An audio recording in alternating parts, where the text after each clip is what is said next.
Hello my friends, you're listening to Ebird Online and I'm back with another review. Now guys, I didn't think there was many places left to go with this story. Who am I talking about? Of course, Jenny and Sumit. I had my money on Jenny packing her bags and leaving Sumit where she found him, in a gaggle of pathological lies. But oh no, she's going round the block once more for one more go at trying to bag the prize that is Sumit, and I'm here to overanalyse the hell out of it. But before I begin, please, if you haven't done so yet, subscribe to my channel, join the Ebird family. Come on, it's fun over here. And also, don't forget to smash the like button if you enjoy the video. And so without further ado, I give you Jenny and Sumit.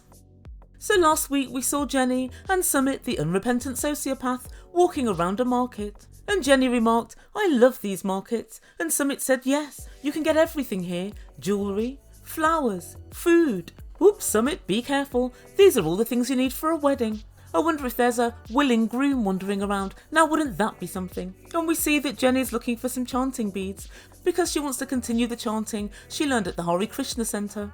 Hare Krishna, Hare Ram, Sumit marry me, Hare Ram, Hare Ram. Sumit relent, Hare Krishna. Maybe she's hoping to lull him into a trance so she can marry him, but I'm not sure it's going to work. And then Jenny remembers back to the day when Summit's mum said that she would take her life if he married Jenny. And she tells Sumit that she hates it when he goes to family functions without her.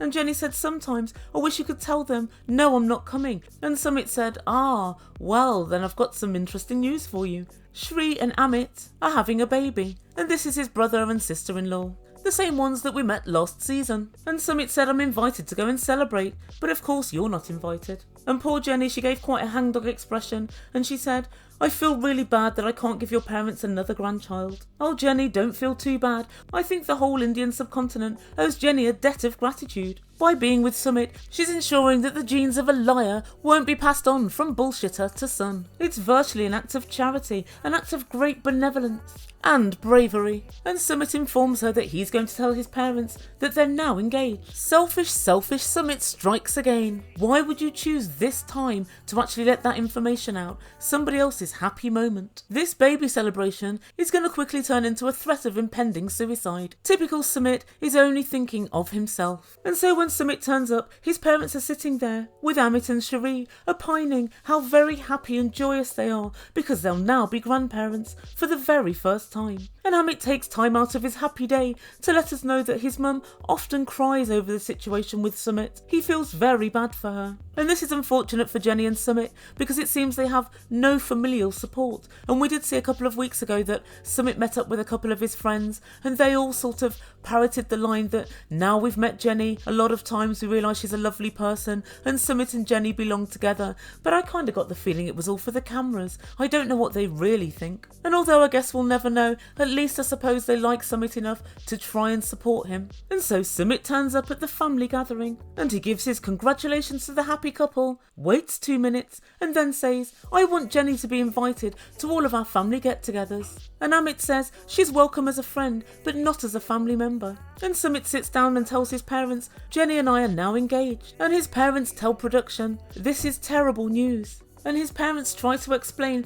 that society will cut them off if Sumit marries Jenny. And he explains that in this society, when they need help, friends, family and neighbours are called upon to help out. But they will be shunned by these very friends and neighbours if this union goes ahead. And so guys, there's two things here.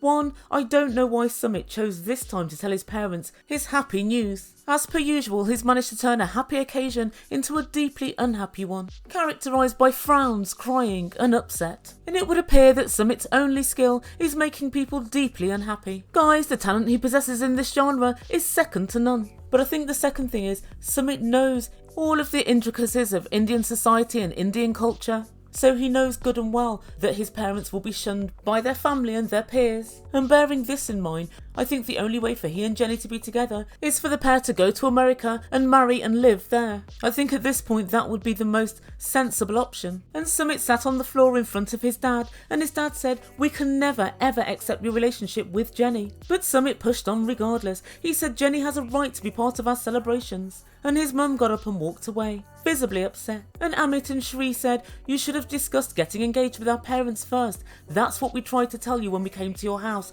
last time." And although I hear what they're saying, there was really no point, because they would have just gotten more of the same from Sumit's mum. She wasn't having it then, and she isn't having it now. And then Sumit said to production, "I should be able to have the love of my life and my family. It's not too much to ask." Oh Sumit, it seems that it is. And so next time we meet up with this couple, Sumit tells Jenny that the meeting didn't go very well. That's the understatement of the decade. And Sumit lets us in on a secret. "My mum called me last night and she told me that she'd make my life hell if I married Jenny. And she said if I'm not happy, I will not let you be happy." Oh, Summit's mum. I think it's Jenny that's been tasked with ensuring Summit's not happy. That's already covered. And Jenny said, "I'm feeling really bad. I feel like I'm the cause of all this trouble. I don't want to destroy your family." Jenny, it's about, 9 years too late for this sentiment. When you moved in with Summit's mum, made friends with her, and pretended to be a friend of the family, all the while secretly sleeping with Sumit, you should have thought about that. It was never going to play out well. And then Sumit tells Jenny, "I learned to lie because of my family." What? Oh God, Sumit. You're one of the biggest liars the world has ever known. I think this is an innate skill. It's something you were born with. In fact, something you were born to do. I don't think you could have learned such an all-encompassing dedication to telling lies from anybody. I believe that level of lying comes from within. But nevertheless, he pressed on. "When I was growing up, my father always had to lie to my mum just to make her happy. And my father told me when I was a little boy, either lie or suffer."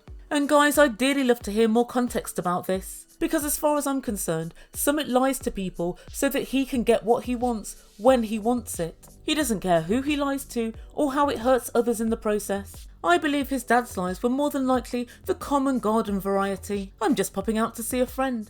i.e., "I'm just popping out to have half a bottle of whiskey and a couple of games of cards." You know, that sort of thing. And then Sumit finally, after years of knowing him, admits to production, "I really do like to lie." We know Sumit, we know. But I guess at least he's somewhat self-aware. And he said, "I grew up learning to just say whatever I want, whenever I feel like." We know. That's why you've been nicknamed Sumit, the socio-pathological liar. And then Sumit lets Jenny know that when he was with his wife, his parents were really happy and his mum really liked her. And he explains that his mum lost a daughter aged 8 months to jaundice, and she'd always wanted and yearned for a daughter figure. And he said, "So my mum blames me for depriving her of that daughter figure when I divorced my wife." And guys, whilst I understand all of this, we do know one thing. They knew that he was in love with Jenny when they actually arranged the marriage between Sumit and his ex-wife. So there was always the possibility that things may well go wrong. But I have to say, on the other hand, I guess they probably thought that Jenny would let go. Most people would have done given the circumstances. But this is where Sumit's lies come back once again. Because obviously he's lied to this new wife and she's betrothed herself to him and lived with his family and got to know everybody, and then he dropped her from a great height by sneakily getting Jenny back into the country and setting up home with her. And by exactly the same token, Jenny wasn't really allowed to drop Sumit, because had he told her before she went over, "Guess what, I'm married, you'll be coming over as the other woman, the side piece, the second fiddle," she probably wouldn't have gone and she would have written him off. But because he lied, he got Jenny back over, and obviously in doing so, he made her more and more invested in the relationship. So regardless of how self-aware Sumit is of his lies, he needs to be more self-aware of the catastrophic consequences that his lying leads to. But then things go on a really strange tangent, and Jenny says, "I think your mum has something wrong with her. She needs professional help to control her anger. When she was at our house that time, she was shouting and screaming. Honestly, Sumit, I think your mum does need help." And then Sumit said, "Yeah, maybe we need a family counsellor or a psychiatrist. We need to do something." Jenny, Summit's mum is employing all the tactics at her disposal to try and get rid of you. She isn't crazy, she isn't mad, it's just not done in Indian society for somebody like Sumit to marry someone double his age. It's not the done thing. And if I'm really honest, nor is it the done thing in the UK, in the United States, in Europe. In fact, it would be frowned upon in many places worldwide. I don't think his mum's mad in any way. And whilst they might benefit from counselling to try and mend their fractured relationship, Counselling isn't going to change the following ingrained beliefs of how family structure is set up, what society and neighbours and so on will accept, and how Sumit's family feel about Jenny and her duplicity. All of these things aren't going to be changed by a few therapy sessions. And so on that note, we leave this couple for this week. So what does the Ebird make from all of this? Well, it's very welcome that Sumit actually admits he's a massive liar and he lies all the time about anything and everything. That's quite the statement. But like I said earlier, I do think he needs to consider the collateral damage that his many lies have caused. That's something he either doesn't think about or more likely doesn't care about. And whilst you're being self-aware, Sumit, you might like to consider the following. You're also a selfish AF. You let Jenny sell her house, fritter her money away, oscillate between Palm Springs and India, all the time knowing you were married. You let that poor girl marry you, knowing very well now that if she tries to get married again, she's not going to have the pick of the bunch. In fact, it's going to be an uphill struggle for her to marry again. You allowed your mum to make friends with Jenny, all the time knowing that once she found out the real nature of your relationship, that was going to create an issue. But yet you sit there with your sidekick Jenny and say your mum's mad. Really, how dare you? Just because you guys don't agree with what she's saying and don't agree that she's trying to stop your marriage and stop your love doesn't render her mad. It just means you have a difference of opinion. And guys, I think at this point the only way for their relationship to survive is for them to try and go to America. That to me would make the most sense at this point. And I'm not quite sure why that's off the table or why it's never really mentioned. And Sumit's still saying to Jenny, I want to marry you, you're the one I love.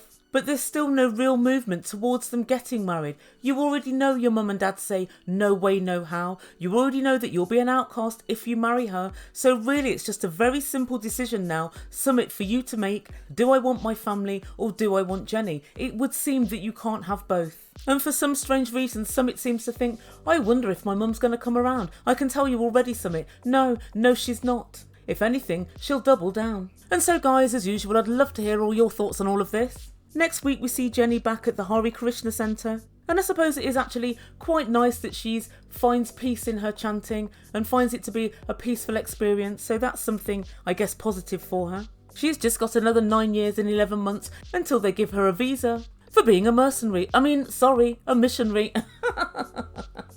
She's got no chance.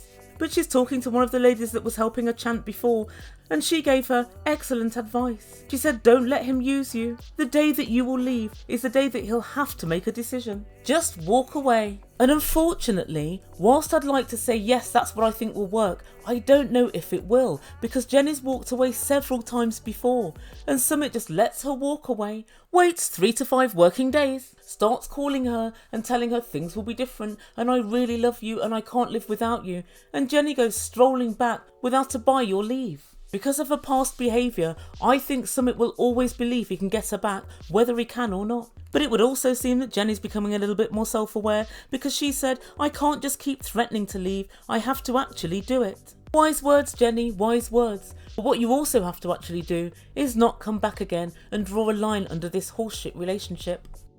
So guys, what do you think? Will Jenny put her foot down this time and actually leave? Or will Sumit just make a decision and say, I'm going to throw caution to the wind, I'm just going to marry Jenny and then see what happens?